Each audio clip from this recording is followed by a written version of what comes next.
আসসালামু আলাইকুম। মাথা গরম, যে জায়গায় যাইতে চাইছিলাম সে জায়গায় যাইতে পারি নাই। এই যে পোলাটা সবচেয়ে খারাপ। এই 5 বছর আগে গেছে কাঠের ব্রিজ, সেই কাঠের ব্রিজ আমগো নিয়ে যাবো। এখন 7-8 এখন পরে ইন্টার সেকেন্ড ইয়ারে পরীক্ষা দিচ্ছে, সেকেন্ড ইয়ারের পরীক্ষা দিব। এই আমারে মানে এতটা পরিমাণ ঘুরে নিয়ে ভালো শালবন দেখাইছে, কিন্তু কাঠের ব্রিজ আর খুঁজে পাইলাম না। এর কি করা যায় কোন দেখি? মাথা গরম। তুমি যদি না এখন কথা শুনো তাহলে কেমন হইব? তুমি হচ্ছে আচ্ছা, বুঝলাম। এখানে যে কাঠের ব্রিজ আছে এই নিয়ে অনেক কথা আছে, এই নিয়ে অনেক কথা আছে। কাঠের ব্রিজ আগে পিকনিক স্পট ছিল, এটা নাকি শেখ হাসিনা আমলে শেখ হাসিনা বা আওয়ামী লীগ সরকার গঠন করেছিল।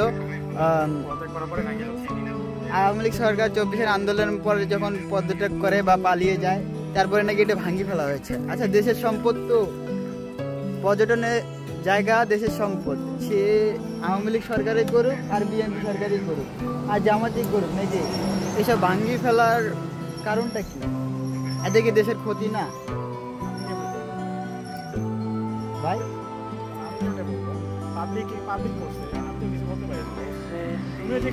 আমাকে দেখে আসলাম।